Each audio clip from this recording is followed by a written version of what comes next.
स्वागतम। तो हाँ जी, नमस्कार। आप लोग कैसे हैं? उम्मीद करते हैं आप लोग बहुत अच्छे होंगे।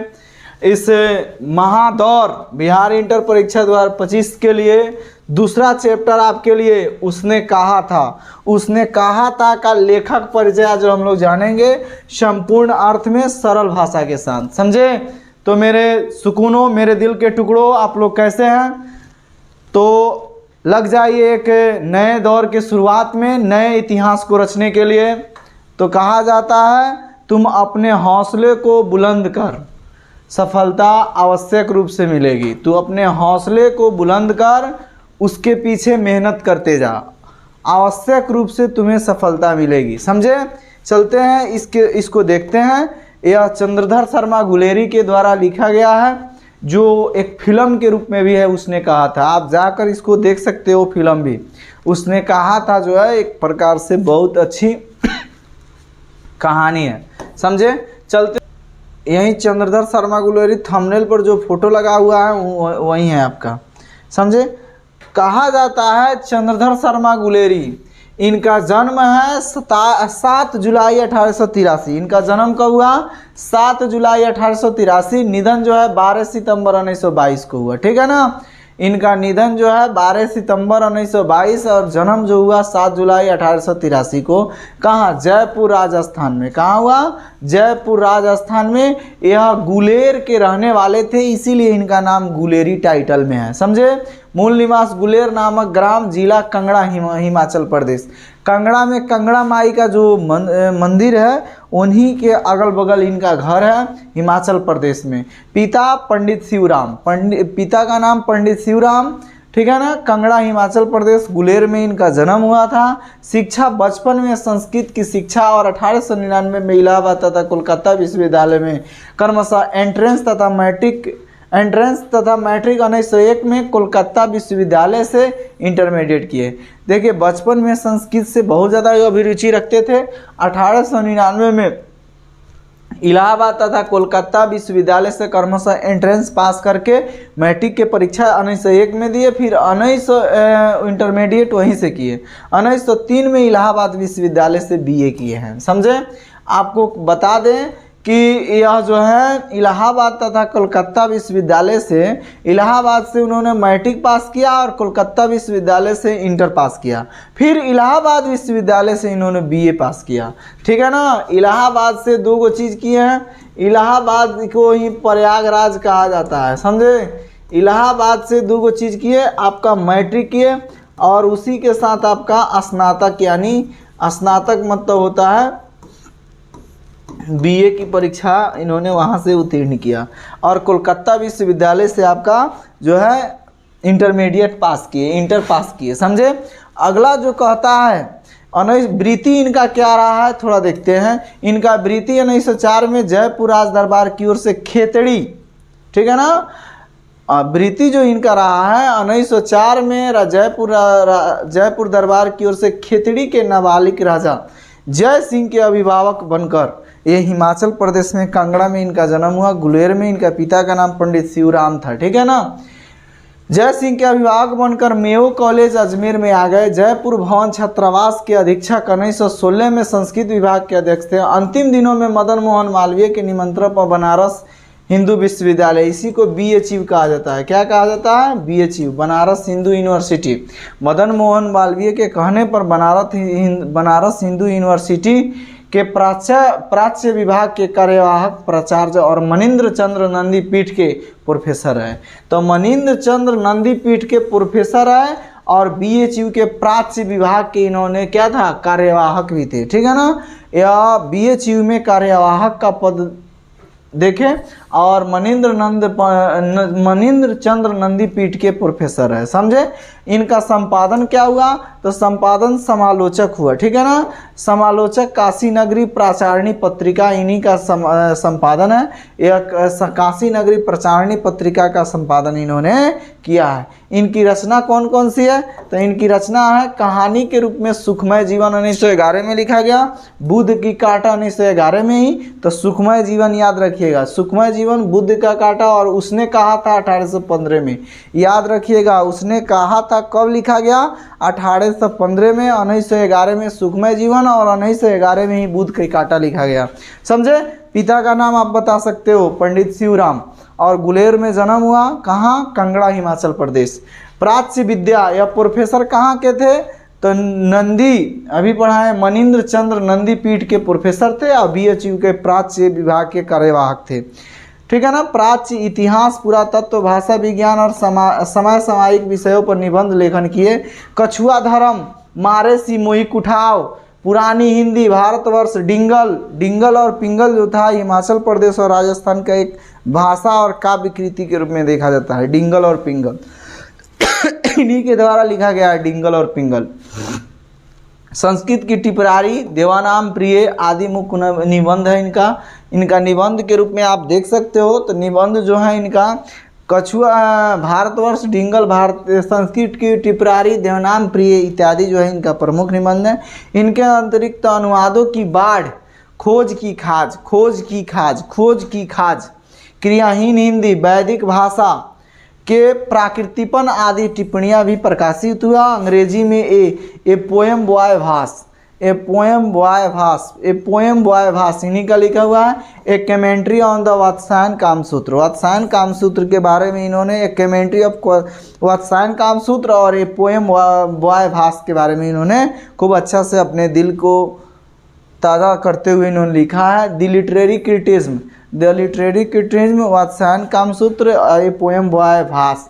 ठीक है ना। देश प्रेम को लेकर कुछ कविताएं भी लिखी हैं। देश प्रेम की कविता इनकी काफ़ी बहुत ज़्यादा प्रचलित है। अगला कहता है चंद्रधर शर्मा गुलेरी 20वीं सदी के प्रथम चरण में हिंदी गद्य साहित्य के चंद्रधर शर्मा गुलेरी जो थे वह हिंदी साहित्य के रूप में, साहित्यकार के रूप में जाने जाते हैं और हिंदी साहित्य में इनकी काफ़ी योगदान रही है। समझे? चंद्रधर शर्मा गुलेरी 20वीं सदी के, याद रखिएगा, कौवीं सदी के? 20वीं सदी के। पूछेगा क्वेश्चन। प्रथम चरण में हिंदी गद्य साहित्य के एक प्रमुख लेखक थे। ठीक है ना। 20वीं सदी के एक प्रमुख लेखक के रूप में जाने जाते हैं। वे अपने समय में हिंदी, संस्कृत, अंग्रेजी आदि भाषाओं में प्रकांड विद्वान थे। क्या थे? प्रकांड विद्वान, हिंदी में, संस्कृत में, अंग्रेजी में। ठीक है। आप लोग हमारे वीडियो को नहीं देख रहे हैं, कम से कम आप वीडियो को देखिए। हम मानिए कि हम आपको ऑफलाइन वीडियो डाल रहे हैं, हम बना कर डाल रहे हैं, तो इसमें क्या हो गया? आपको पढ़ने का तल्लीनता रहे। देखिए 100% में 10% बच्चे जो होते हैं अच्छा से कोई काम में लगन से करते हैं। समझे? 100% में 90% बच्चे जो होते हैं कुछ पढ़ते हैं, फिर दूसरा वीडियो देखेंगे, फिर तीसरा वीडियो देखेंगे, फलाना का देखेंगे, चला। आप कंटिन्यूटी देखिएगा तब कुछ मिलने वाला है। समझे? तो आप हमारे वीडियो को देखिए, लाइक सब्सक्राइब कीजिए, कमेंट कीजिए और दूसरे के पास शेयर भी कीजिए। समझे? तो कहा जाता है यह हिंदी, संस्कृत, अंग्रेजी भाषा के प्रकांड विद्वान थे। प्राकृत, अपभ्रंश आदि भाषाओं में भी उनकी गहरी अभिरुचि थी। ठीक है ना। इनकी गहरी गति जो थी यह प्राकृत और अपभ्रंश भाषा में थी। प्राकृत और अपभ्रंश भाषा शब्द में इनकी गहरी गति थी और संस्कृत, हिंदी में इनकी काफ़ी अभिरुचि रही है। पुरातत्व, इतिहास, भाषा शास्त्र आदि विषयों का इनका ज्ञान अपने समय में अद्यतन और तलस्पर्शी माना जाता है। अद्यतन माने आज का, तलस्पर्शी माने इसमें बहुत ज़्यादा उतना ज्ञान नहीं था पुरातत्व, इतिहास और भाषा शास्त्र में। साहित्य के अतिरिक्त अपनी अभिरुचि के अन्य विषयों पर उन्होंने हिंदी के निबंध, लेख और टिप्पणियों बराबर लिखी हैं। हिंदी में निबंध ये बहुत ज़्यादा लिखते थे, लेख और टिप्पणियाँ भी लिखते थे, मासिक पत्र भी लिखे हैं। ठीक है ना। किनसे इंस्पिरेशन होकर मासिक पत्र को लिखे? मासिक पत्रिका इनकी काफ़ी प्रसिद्ध है। समझे? और BHU विश्वविद्यालय में प्राच्य विभाग के कार्यवाहक थे और एक और प्रोफेसर जो थे, ठीक है ना, प्रोफेसर के रूप में भी काम किए हैं। अन्य देखिए वे द्विवेदी युग के एक प्रमुख निबंधकार और बहुमान्य विद्वान थे। पूछेगा यह किस युग के निबंधकार के रूप में जाने गए? तो द्विवेदी युग में। इस बात को याद रखिएगा, किस युग के रूप में? तो द्विवेदी युग के रूप में निबंधकार थे। गूढ़ और विगत, हास, परिहास तथा व्यंग से परिपूर्ण अपनी कलात्मक भाषा शैली को देखते हुए वो अपने समय में बहुत आगे दिखाई पड़ते हैं।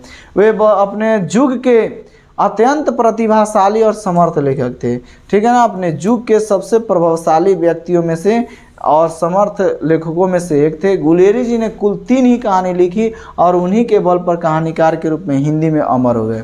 उनकी 3 कहानी जो था काफ़ी प्रसिद्ध था, जिसमें सबसे ज़्यादा प्रसिद्ध है उसने कहा था, ठीक है ना, यह एक प्रसिद्ध है। उनकी कहानियाँ विषय वस्तु भाषा शैली और शिल्प के कारण अपने समय में बहुत आगे की रचनाएं प्रतीत होती है। इनकी कहानी जो है काफ़ी फेमस के रूप में रही। यह 20वीं सदी के एक प्रथम चरण के हिंदी गद्य के लेखक के रूप में जाने जाते हैं और द्विवेदी युग के एक गद्यकार के रूप में जाने जाते हैं, समझे। यह इंग्लिश भी लिखे हैं, a poem by Bhasa, a commentary on the Vatsyayana Kamasutra, the literary criticism और देश प्रेम से लेकर बहुत से कविताएं इनकी प्रचलित है, समझे। अगला जो कहता है इनके बारे में तो यह इस प्रकार से है।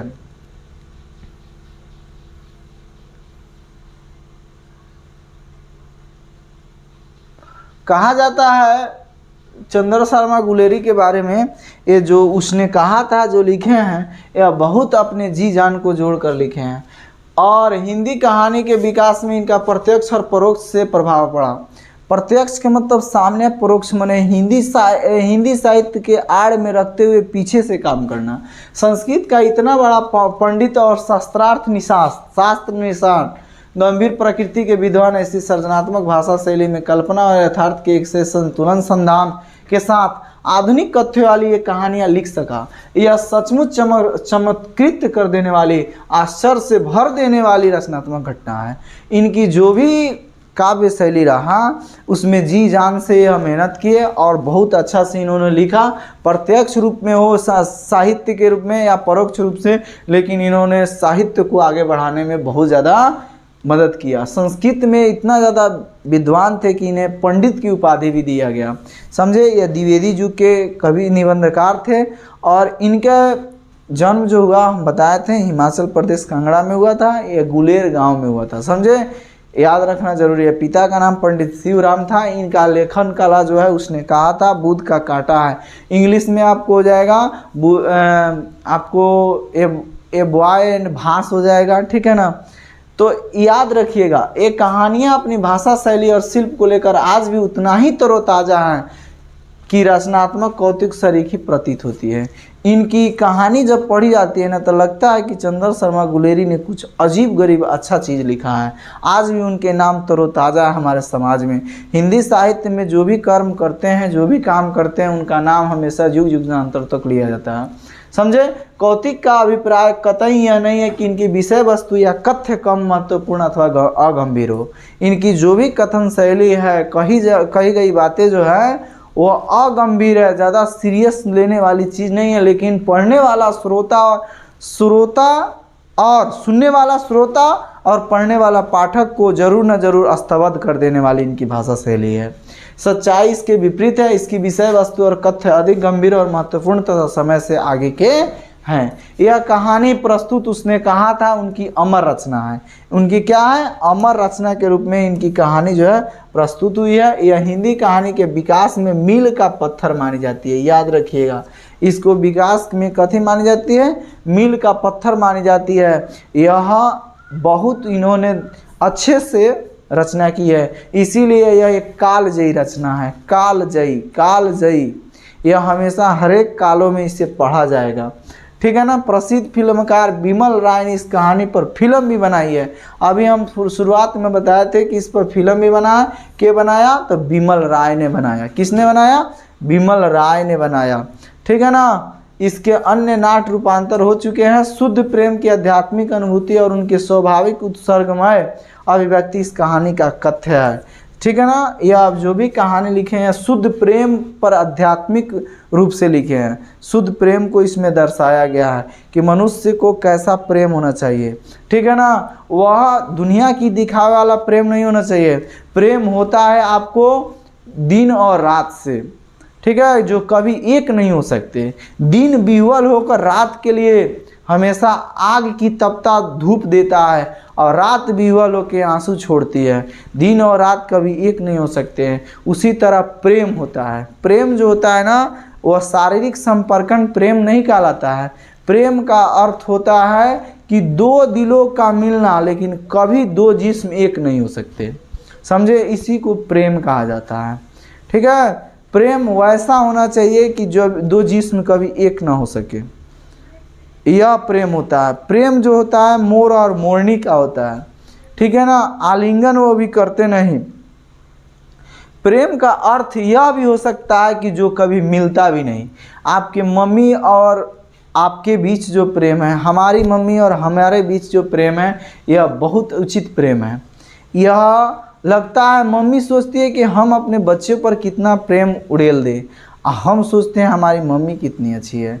वो मम्मी कैसा हो लेकिन सबसे अच्छी है बाबू, सबसे मस्त है। तो मेरे सुकूनों, अपने माता पिता को बहुत पैसेंस दो। ज़िंदगी में जितना दूसरे को पैसेंस नहीं देते उतना अपना माता पिता को दो, समझे। यही जीता जागता उदाहरण है, जीता जाता साक्षात देवता है, ठीक है। कहानी अमृतसर के भीड़ बड़े बाजार से शुरू होती है। इस पर फिल्म किसने बनाया? बिमल राय ने बनाया। यह कालजयी रचना के रूप में है, यह अमर रचना के रूप में भी माना जाता है। यह कहानी अमृतसर यानी पंजाब, अमृतसर में ही जालियांवाला बाग हत्याकांड हुआ था, वहीं की कहानी है, जहां 12 वर्ष का लड़का लहना सिंह, याद रखिएगा 12 वर्ष का, पूछेगा लहना सिंह को वर्ष का था, तो 12 वर्ष का, 8 वर्ष की एक लड़की को टांगे के नीचे से आने से बचाता है। जो 12 वर्ष का लड़का है वो भी मामा के लिए कुछ न कुछ बाजार से लेने गया है, और 8 वर्ष की लड़की जो है, ठीक है ना, जिसको सूबेदारनी कहा जाता है, वो भी मामा के लिए कुछ लाने गई है। तो क्या होता है, वो लड़की टांगे के नीचे जब पड़ जाती है अचानक, तो यह लड़का लहना सिंह उसको बचाता है। वहीं से इन लोगों का प्रेम हो जाता है। प्रेम न जाने, प्रेम जो होता है ना, यह जात पात नहीं देखता है या कहीं भी चीज़ को नहीं देखता है, ठीक है ना। प्रेम न जाने जात को जात। प्रेम जो होता है ना, कभी किसी के साथ हो सकता है, कैसा हो रूप में हो सकता है, समझे। मनुष्य प्रेम में विह्वल होकर कुछ भी कर सकता है, ठीक है।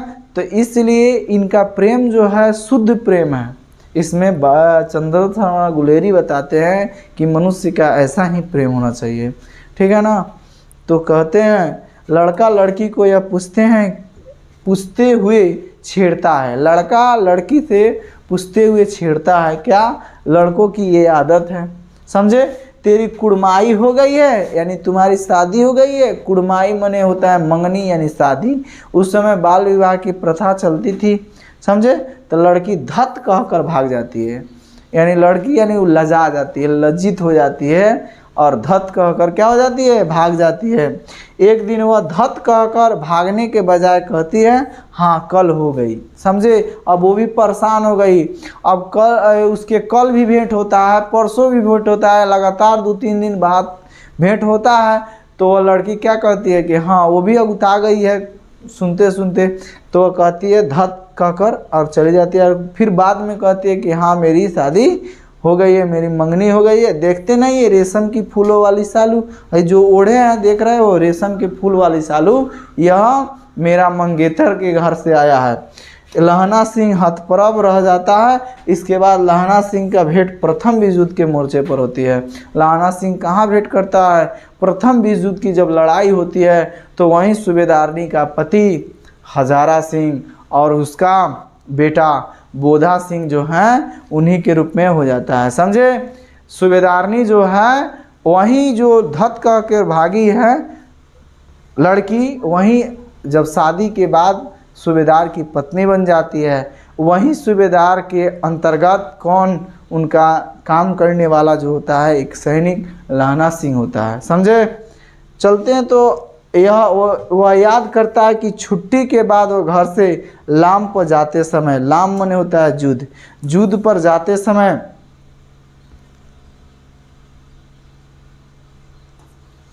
कहता है। इसके बाद लहना सिंह के भेंट कहाँ होती है? प्रथम विश्व युद्ध होती है। और घर से लाम पर जाते समय वह छुट्टी मांग के वह घर आता है लहना सिंह। तो फिर तले सुन रहा है कि ऐसी युद्ध होना शुरू हो गया है। तो घर से अब रिटर्न जा रहा है कहाँ? फिर जा रहा है आपको युद्ध लड़ने के लिए। तो वहीं तो कहते हैं घर से लाम पर जाते समय हजारा सिंह के घर गया था। वहाँ सूबेदारनी ने उसे एकांत में बुलाकर कहा था कि मेरे पति और बेटे का ख्याल रखना। मेरे पति और बेटा का नाम क्या है? बोधा। ये दोनों क्या हैं? सैनिक है। बाप भी जो है वो सैनिक है, उसका बेटा भी सैनिक है। यह सूबेदारनी बचपन में अमृतसर में मिली वही लड़की थी। लहना सिंह सूबेदारनी का प्यार की उस किरण को दुनिया से बचाकर अपने हृदय में संजोया रहा और युद्ध में अपने प्राणों की बलि देकर भी हजारा सिंह और बोधा सिंह की रक्षा करता है। उस सूबेदारनी को बात मानकर उसके पति हजारा सिंह और उसका बेटा बोधा सिंह को अपना जान देकर, अपने खुद का कुर्बान देकर उन दोनों की रक्षा करता है। यही शुद्ध प्रेम होता है। कहानी की घटनाओं में स्वाभाविक नाटकीयता है जो मन पर उनके उत्सर्ग की ओर संचरण करती हुई गतिशीलता के कारण जबरदस्त असर डालती है।